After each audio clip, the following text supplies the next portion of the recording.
Hi, this is just the third of 3 short videos trying to help you think about going to university and preparing for your UCAS forms, what courses and what universities you should be applying to.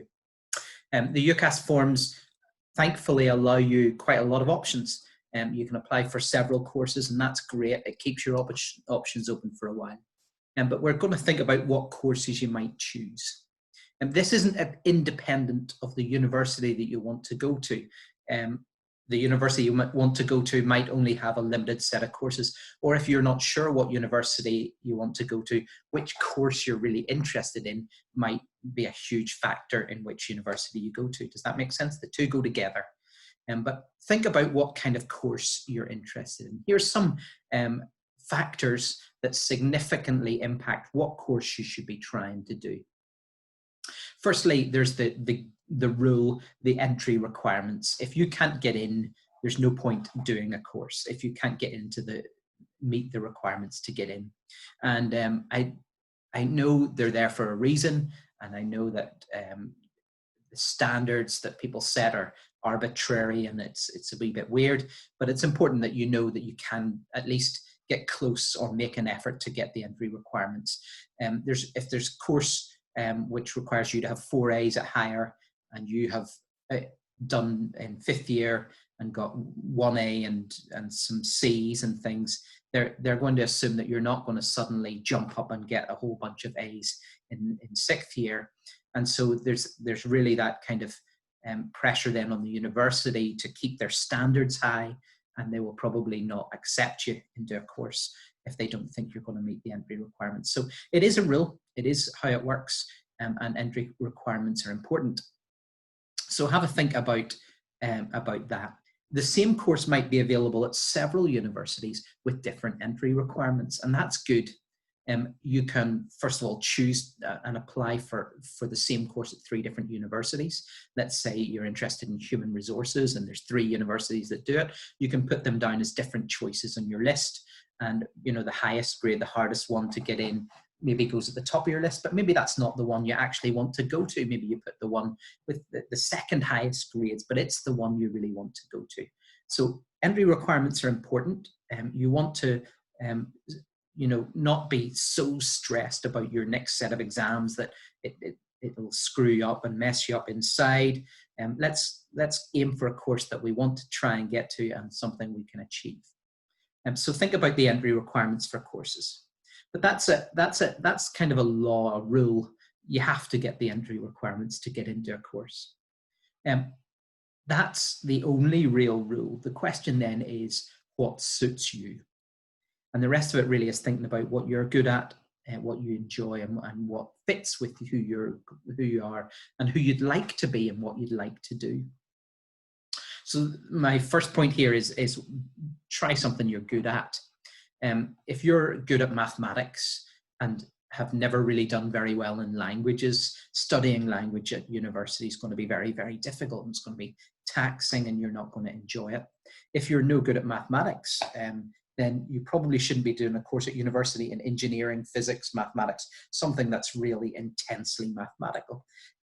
It's not that I don't think you can, or say don't try something, but if you really struggle with it, the extra pressure is quite intense. University can be a very intense study program. You're there for 12 weeks, then you do a really difficult exam, then you're there for another 12 weeks, and you do another really difficult exam, and there's all these in-between bits, coursework that needs to be done, and it's all under high stress levels of intensity. So sticking to something you're quite good at, something that you've done before. If you gave up art in 3rd year to try and do art at university, I mean, first of all, the entry requirements are going to be difficult, but second of all, the catching up is really difficult. I'll explain what I mean. My first degree was in mathematics, statistics, and computing. And when I finished it, I got the opportunity to do a PhD. But the PhD, the doctorate that I went to do, was in civil and electrical and coastal engineering. And the jump from one subject to another really for a year was really, really tough on me, and I really struggled with it. And it took me a full year to sort of kind of catch up to where other people would have started. So if my original degree had been in engineering, I could have gone straight, almost skipped that whole year.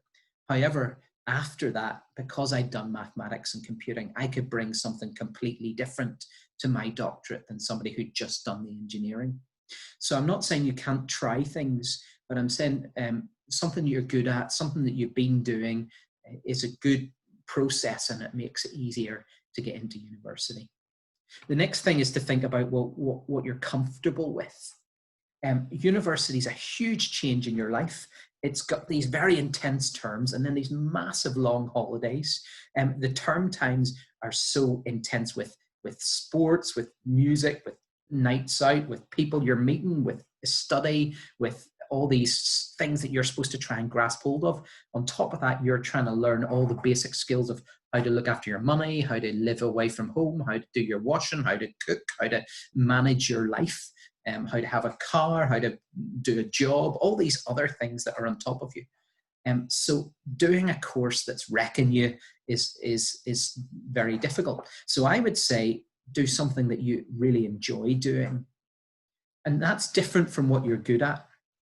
I was good at mathematics, but when I went to open days and things at university, I realized I didn't want to do pure mathematics. It's very, very far from reality when you get to university mathematics. So I did mathematics, statistics, and computing. I did 3 different subjects. I'll explain that when I'm talking in a moment, that most of the reason for that was I really wasn't very sure. I didn't know what I wanted to do, and I wanted to keep my options open, and it was an excellent degree for keeping my options open. So you want to try and do something you want to do. I was good at mathematics, but I really wanted to do something a bit more applied, a bit more real.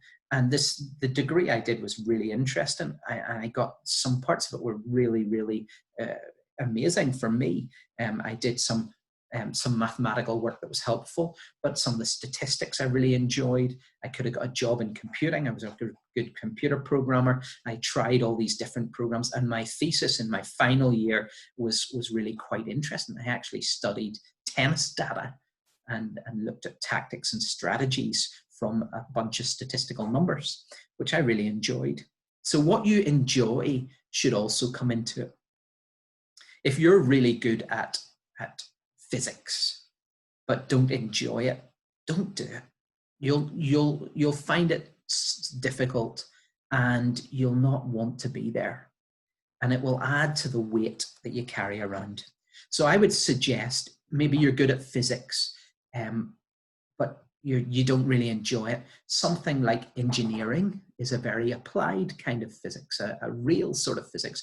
And there's several kinds of engineering. You've got aeronautical, chemical, you've got civil, you've got mechanical, and you've got electrical, 5, and software engineering, 6 types of engineering. So you could do something that in a way you're already good at and you've got the skills for, but something that's more applied, more interesting, something that you might enjoy.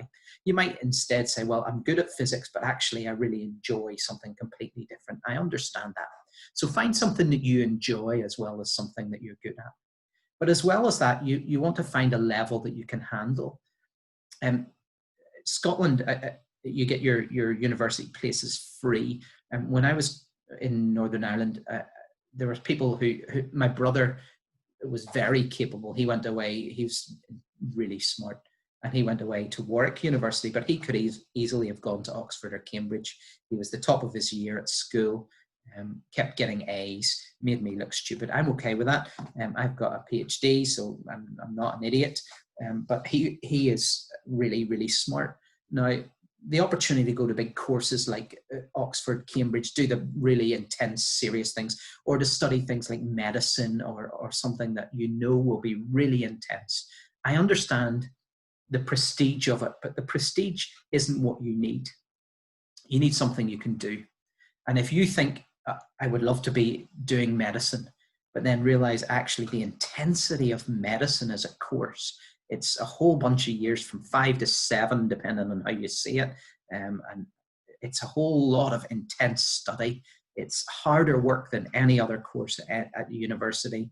And you know it's going to be really intense. If you don't think you're going to be able to commit to that and you want to be sociable and hang out and go and do other things and enjoy university life, you're not going to really enjoy a course like that, and you're going to struggle to handle it. The same with going to the likes of Oxford and Cambridge. I know there are people who are capable of doing it, but maybe you wouldn't actually enjoy it and make the most of it. And you'd find that you're so busy competing with all these smart people that actually you're not learning. So think about a level that you can handle. That doesn't mean I think I'll go to the easiest university to get into and do a really easy course and so on. That means stretch yourself, but not so far that you'll fall apart. Try some things. The whole point of going to university is not just to get a degree, it's to learn stuff. So you want to learn stuff, you want to extend yourself. If you don't learn anything when you're at university, what are you doing it for? But you should find a level you can handle. So think about that. Am I applying for a course that's too far? Maybe you like the idea of medicine, but think, you know what, sounds really intense. Well, there's a lot of other courses in medical faculties, from physiotherapy, occupational therapy, speech and language therapy, to dentistry. You've got the pharmacy, you've got nursing, and you've got a whole load of other medical related professions. That doesn't mean you're saying, oh, I'll give up. But somebody's saying you can do medicine, go do it. Is that what you want? Will you enjoy that? Is it the level you want to try and find? So I know it sounds like I'm saying, take it easy. I'm just saying that just because you're good at something doesn't mean you put all your energy into it and wreck yourself to get through it and don't enjoy it. You should be doing something you enjoy. And again, that's the same with how far away you go. If you're really comfortable at home, you like a family situation, and you're trying to go to university, in Aberdeen, and putting the pressure on to get these exams, and you're really struggling and you never see your family, you'll just find it really difficult. And there's lots of people who find university very anxious and quit university, not because they're not able to do their course, but they just find it an anxious place to be. I loved university. I made loads of friends, but for those who are less outgoing than me, I can understand it. If you're not out there making things happen, how do you make friends? How do you connect? And I've had conversations with guys who really struggled, and I talked to them about how to change it in second year and try and go again and make new friends through a club or a society, or connect with people a little bit. So try and find something you'll be comfortable with. I'm not saying you shouldn't extend yourself, you should, but try and find something you'll be comfortable with. The fourth of these things that I'm saying, I've already gone on to the next one. The fourth of these things is look at the opportunities that come out of the course. I mean that on two levels. Level one is if the course is the sort of course that has no job connected to it, what is the degree really getting you? So I struggled, like I said in the last video, my friend did psychology. She was brilliant. She is really smart. And yet there was only one place for 2 universities worth of course in Northern Ireland, plus anyone from outside Northern Ireland who wanted to go back. So you're talking 200 or 300 people applying for one clinical psychology place. And that doesn't seem like good odds to me. I was doing computer science, and there were so many computer industries in Ireland. There still are. Dublin hosts, because they kept their tax low, they host all the massive computer companies from Windows and Intel and so on, to IBM, to the writers of software, to all these different things. And so there were loads of opportunities for people who did computing. You're hopefully wanting to do something that will lead to something, and you should be looking at the opportunities that come out. So part of that is about the jobs that are available at the end, but part of that is also the opportunities in the course. Do they give you placements and opportunities to go and try it? Do they give you opportunities to go abroad and see other countries? Do they do other opportunities to extend your course of learning? The more you can get out of it, the better. I think university opens doors. It's a new start. You can try new things. You can go new places. And because it's all new, you want to say, well, what can I do that's new? What's the opportunity that's there for me? And so you should be looking for a course that really gives opportunities, that says, okay, try this. What about this? What about this? And looks at that. You know, it's the same with when you're thinking about the equipment that's available. I did coastal engineering, as I said, for a PhD, and I was working with all these massive different tanks, and not like driving tanks, like water tanks, and all these different machines, all these computer programs and languages, all the software that I got the opportunity to try, all the different packages that I wrote computer programs on. I got good at not just writing programs in one language, but creating apps and programs in loads of different languages and loads of different setups. So you want to see what sort of opportunities the course provides. A lot of that information is available in the course materials. When you're looking at the prospectus, it'll give you a short synopsis of the course. But actually, if you could find out from the university what that course looks like, you'll find out there's an awful lot more material available there. So think about what the opportunities are. And then my final point here on this section is the whole point of university is to learn something. And some people go, they have a great time, but they don't really extend themselves at all. They don't gain anything from it.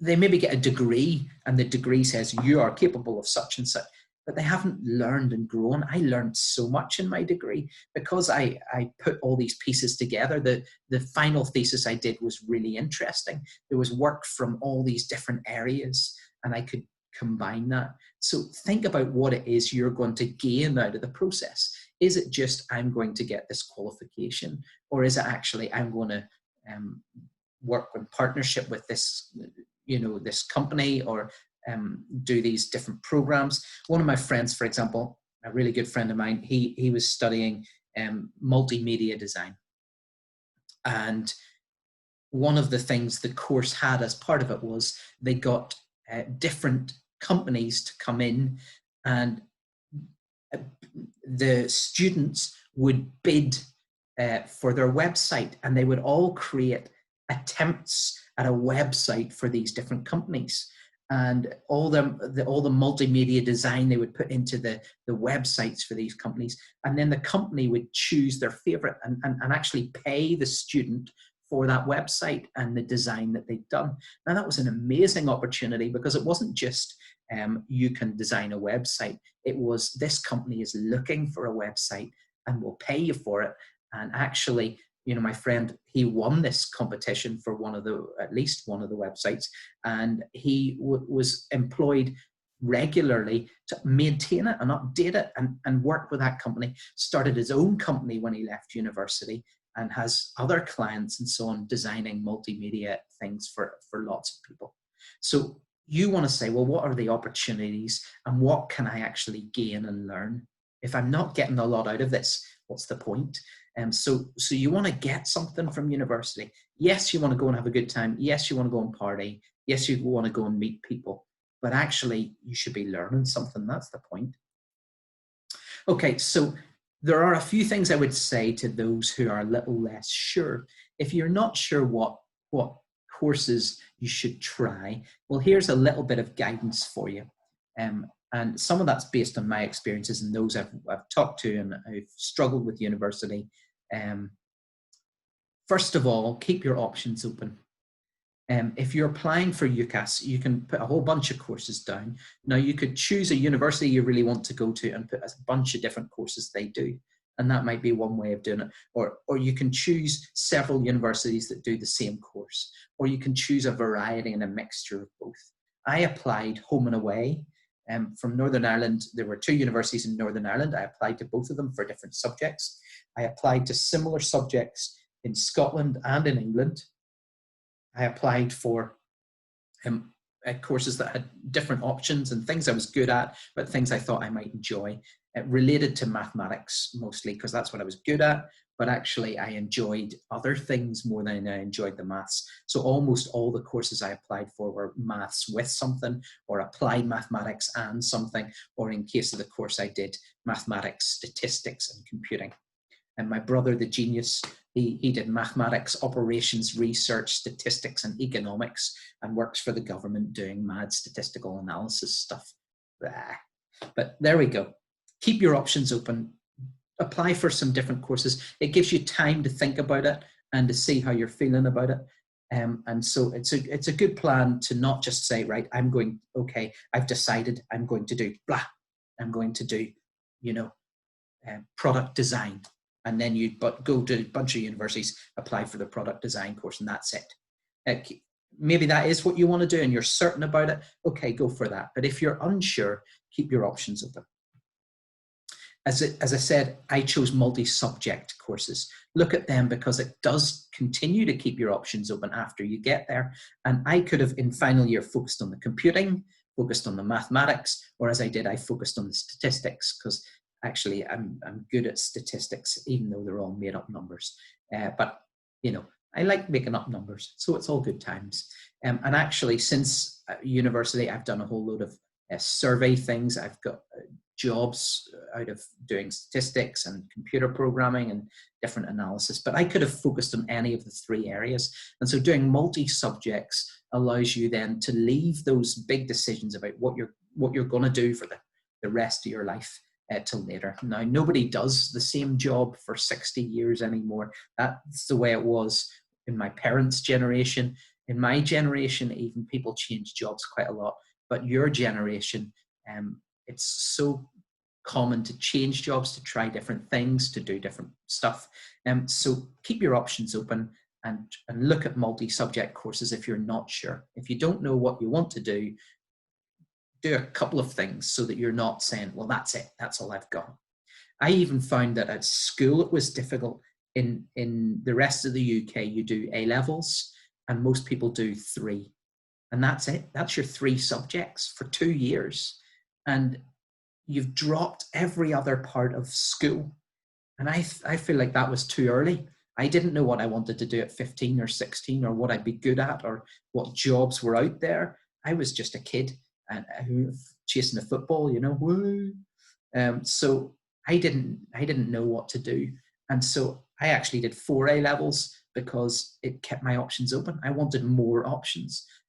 So I did more studying because I thought, well, I don't know what I want to do. I'll do 4 instead of 3. And actually, part of it was because I couldn't be bothered studying. So I thought if I do 4 exams, I'll get 4 results. And that's better than doing 3 exams and getting 3 results. But keep your options open. Try multi-subjects. And if you're really not sure, don't do nothing. Do something. I would say try something. I've struggled with a lot of young people today saying, I don't know what to do. I don't know what to do. So they do nothing. That's not wise. If you don't know what to do something is my advice to a lot of young people. Try something. It may not work out, but at least you'll have tried and you'll know where not to go or what you do. What was the issue with that? Was it the course? Was it the being away from home? Was it the type of program you're in? There's lots of reasons why something doesn't work out, but at least that means next time you'll know, what do I not want to do and what do I want to do and what's good for me and what's bad for me. Was it too much pressure? Was it I didn't make friends? What way didn't it work and what was not great about it? But at least do something and try it. It's not the end of the world if a course doesn't work out. I know some great folks in Dunoon that went away and have come back, and they tried a course and it didn't work out, and they've tried another course or they've not tried another course and they've just decided that university is not for them. But trying something at least will give you that understanding of where you fit. So if you're not sure, I would suggest you try something. And then finally, my last bit of advice on choosing courses is take advice from people. Now, that doesn't mean when you go to your parents and you say, what course should I do? And they say dentistry, then you'd go and do dentistry. They're thinking about your career and your future and what brings in a lot of money, not the fact that you have to look into somebody's stinky mouth for 30 years and you just don't enjoy it and so on. So take advice from different people, and don't ask them the straight question, maybe, what course should I do at university? But ask some friends, ask some teachers, ask your parents, ask other people that you respect, what do you think I'm good at? I, I want to go to university. I want to try and extend myself and see if I can push on. What kind of things would you recommend? And they might say, okay, you're good with people. So you could think of, well, good with people could mean anything from human resources, leisure management, anything to do with psychology, connecting with people in sociology, and those things are thinking about people, but actually a lot of other jobs where you're doing things like speech and language therapy is really connecting with people. Occupational therapy is helping specific people with physical difficulties, but helping them and working with them and working through issues with them, and you get to spend a lot of time with people. So, you know, if somebody even just says that, it gives you some guidance on courses you might look at. Then go through a list of courses with some of the advice people have given you. You're good at this and this and this, and you think, well, which of these connects those things, and which of these courses might I enjoy? So you're looking at something you'll enjoy, something you recognize you're good at and other people think you're good at, but something that fits with where you might want to go. That's my advice on choosing a course. Keep your options open, have a go at something, look at what you're good at and what you enjoy, and try and learn something. What I would like to do, and hopefully we can sort this with the teachers, is just arrange for a video chat some evening. What I would like to do with that is allow you and your parents, if they feel it would be helpful, to have looked through the videos, think about courses, think about universities, and think about things. And if you have questions, if you can get them to me before that video chat, then we can go through them and discuss them. If you're thinking about things, it's the opportunity to come back and ask questions and think through. What I would like to try and do is get maybe a couple of students who are away at university to join us for that chat, so that they could maybe answer some of your questions. What is it like at such and such a university? Or, you know, what have you found good about it? How did you connect with people? Or what did you struggle with? Did you find it being away from home difficult? All those kind of things. And also maybe the teachers that help you with filling in the forms and the processes. So you could have questions about how to get the forms filled in, or what should your personal statement look like on your application for UCAS. You might have questions about different universities. You might have questions about courses. You might have questions about the entry levels and requirements. Yeah, I don't know what you might have questions about. And your parents will also ultimately have completely different questions, and they might want to know completely different things. How much does this cost, or what does it look like? So we'll try and do a video chat. And the way I would suggest we do it is that if you have a question, if you can get it to us beforehand, then we can get somebody who has that relevant knowledge to answer that question. And there'll be other people who have similar questions, and we can try that. Hopefully that's been helpful. Those 3 videos are available for you on what university, what the different universities in Scotland are like and how to find out about them, and then what courses maybe you should try. There are some amazing opportunities from university. I met the best people at university. I really enjoyed learning stuff. I got a lot out of the opportunities that came. I enjoyed the clubs and societies and got to develop skills. I joined volleyball, ended up running the volleyball club, ended up getting awards for running volleyball clubs, ended up winning every competition in Ireland. Not because I'm any good, by the way. I'm a foot too short to be any good at volleyball, but I ended up coaching. I ended up refereeing. I ended up managing clubs. I ended up training referees, going to international conferences and tournaments, and all this because I went to university and I thought, I'll try volleyball. Stuck my hand up and had a run at it. Try something and give it a go. Hopefully that's helped you think about universities and courses.